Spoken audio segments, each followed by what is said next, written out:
Hello everyone, welcome to this presentation and thank you for your interest in this topic. My name is Dr. Saeed Shaeri and I'm presenting on behalf of my colleagues, Dr. Shaeri and Ms. Shabnam Hossainzadeh. I'm recording this for the Virtual ICC 2020 conference. The topic for my presentation is wave overtopping at vertical structures, and in particular I would like to show you the comparison of different prediction formulas. Everyone knows that the wave overtopping is a very important aspect in terms of designing the sea defense structures. When you consider the infrastructure on the lee side as well as the public access, these two would define how should be the wave overtopping. There are currently a number of empirically predicting formulas, which the most famous ones are Godot 2009, Van der Meer and Bruce 2014, EurOtop 2007 and 2018, as well as Shaeri et al. 2016. For the purpose of this research, we have used the 2018 database of EurOtop, which is a combination of new records as well as the Clash 2007 database.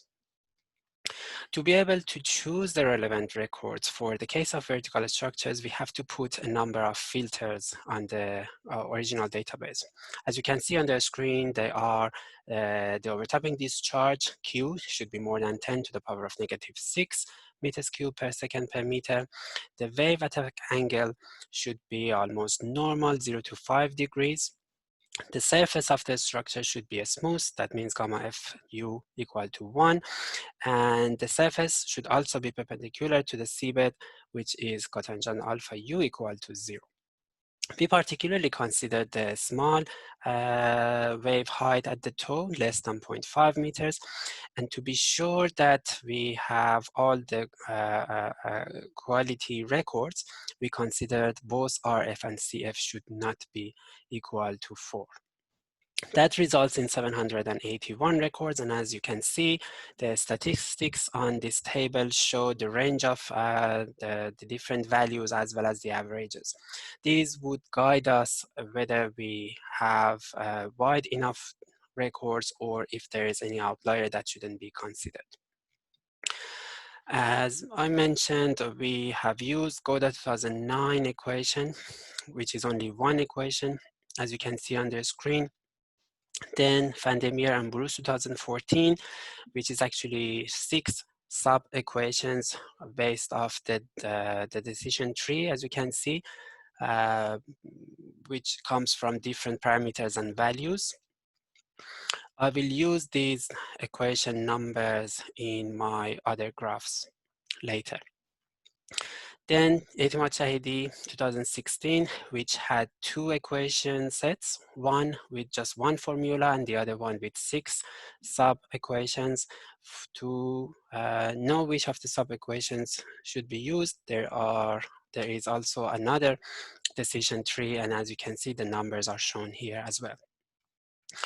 For the EurOtop 2018, the important aspect is that 5 of the 6 formulas in the set was actually the Van der Meer and Bruce 2014 equations, and I have put them on this decision tree based off the numbers, as you can see, but the number 4 or the last one was a new formula, which you can see it on the screen. To be able to do the comparisons, we considered both quantitative and qualitative aspects. To do the quantitative comparisons, we considered bias, RMSE, and DR. DR in particular is the discrepancy ratio, which is the ratio of the prediction over measurements. And here we use the log value because of the range, the wide range of Q values that we had. And also the other aspect that we considered was how many of the DR values of individual records are actually between -1 and 1. With consideration of the log, that means a range for 1 degree of magnitude difference, which is almost an acceptable range for the prediction of a very complex aspect of wave overtopping. So here is a table of the overall comparison. As you can see here, the red figures are those which are the maximum in between different 5 equations, and the blue ones are the minimum values in between the 5. The best value of bias and RMSE should be close to 0. So ESJ6 has the lowest values, and for that reason was the best equation. The minimum DR value was recorded by ESJ1, while EurOtop had a very large minimum DR value.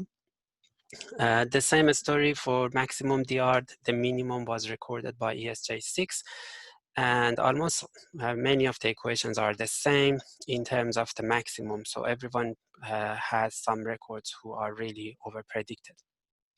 In particular, the last row here shows that 95% of the predictions for ESJ6 were between 1 degree of magnitude. So let me show you the plot which shows which of the equations performance. Here is the plot: measurement horizontal axis, prediction vertical axis. You can see some batches of over prediction or under prediction for particular equation in between the set, but many of the values are between these two dashed blue lines, which is that 1 degree of magnitude. So although this one shows who performs how, but in particular, I would like to show you the results of individual equations within a set. So for that reason, let's have a look at how many number of records are actually going to each of the equation in the set based off the decision tree. So if you recall, we had 6 equations for each of these 3 formulas, and for Godot and ESJ1 we only had 1 equation, so there is no reason I show them here. From one aspect, it could be said that if the number of records in different categories are almost the same, then the equation performs better. But from the other aspect, it could be said that that's not only the case about a subset, but the general performance is important. So let's just consider this as an information by itself. And when I go to the other slides, this may mean differently. So the first slide is for bias. On the left-hand side, you can see the overall performance of bias for all the equations. And on the graph itself, you can see the performance for individual equations.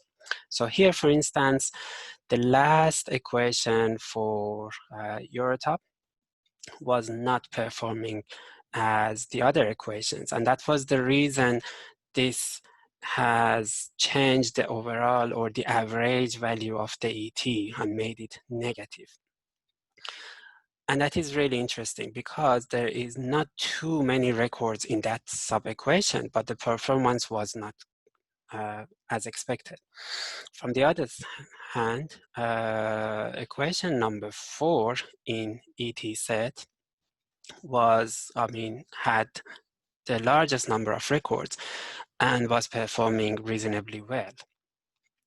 So it's a reminder again that equation 4 and 5 here for VV and ET are the same. So interestingly, you can see here we have less number of records for these two because the decision tree is different between VB and ET, although they are sharing the same equations, 5 out of 6. So let's go to the next slide, which is RMSE. Again, the performance of last equation is not as expected in comparison to the other equations in the set. And the performance for all the sub equations for ESJ were almost the same as each other. There is no one performing differently in this equation. When considering minimum DR, it's very interesting that here we have a very large value of minimum DR, but again, the same formula for EurOtop did not perform as bad as this one. Again, this equation set in EurOtop is not performing good, but there is no, there is no big number of records. So the average when you look at the RMSE bias, were not changed too much by this one, perhaps. The maximum, almost the same story. Interestingly, every single one of the sub-equations are performing not perfect. Everyone is over-predicting. And EurOtop, there is no over-prediction, as you can see here. The maximum value of positive DR is actually a negative value. And the next one is how many of the DR values are in 1 degree of magnitude. The ETA6 is performing really well, and VB almost very good, but the last one in EurOtop again is not performing. So maybe the point here could be that the parameters for the decision tree need to be considered separately, or the functional form of that particular equation or any of the relevant ones which did not perform well should be reconsidered. What I would like to show you here is the paper we have been working on over the past year. It's currently under review, and we have used the EurOtop 2018 database as well as a number of newly published data sets.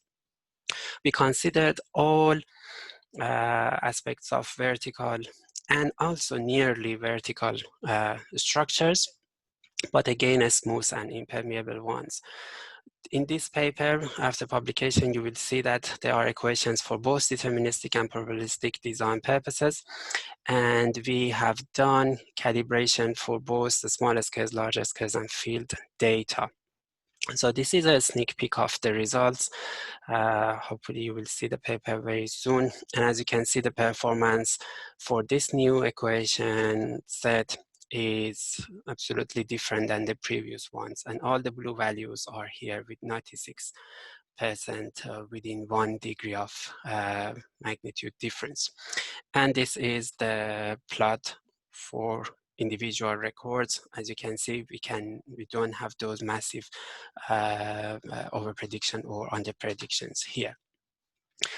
So this is the references relevant to this presentation, and I invite everyone to have a look at the paper when it is published, and I would be happy to have your questions by email, or maybe when we can see you online at the time of the conference. Thank you for your attention again, and hope to see you soon. Bye.